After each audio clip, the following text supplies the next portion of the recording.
Now, to explain how this works, I want you all to pretend that you are participants in a study designed to stress you out. It's called the social stress test. You come into the laboratory, and you're told you have to give a 5-minute impromptu speech on your personal weaknesses to a panel of expert evaluators sitting right in front of you. And to make sure you feel the pressure, there are bright lights and a camera in your face, kind of like this.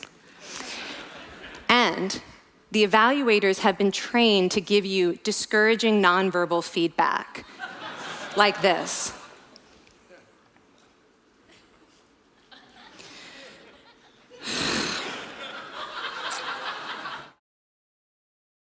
Now, if you were actually in this study, you'd probably be a little stressed out. Your heart might be pounding, you might be breathing faster, maybe breaking out into a sweat.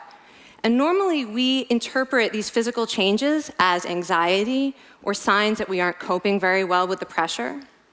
But what if you viewed them instead as signs that your body was energized, was preparing you to meet this challenge? Now, that is exactly what participants were told in a study conducted at Harvard University.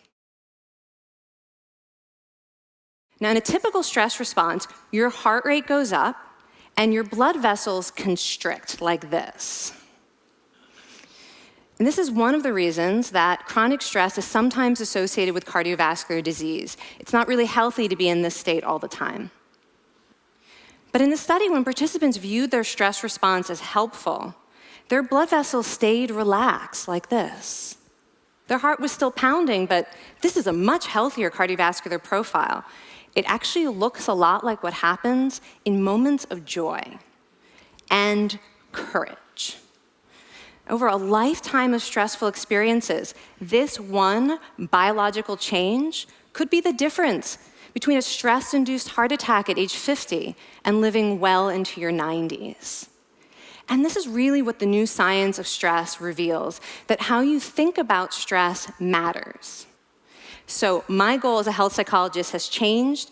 I no longer want to get rid of your stress. I want to make you better at stress.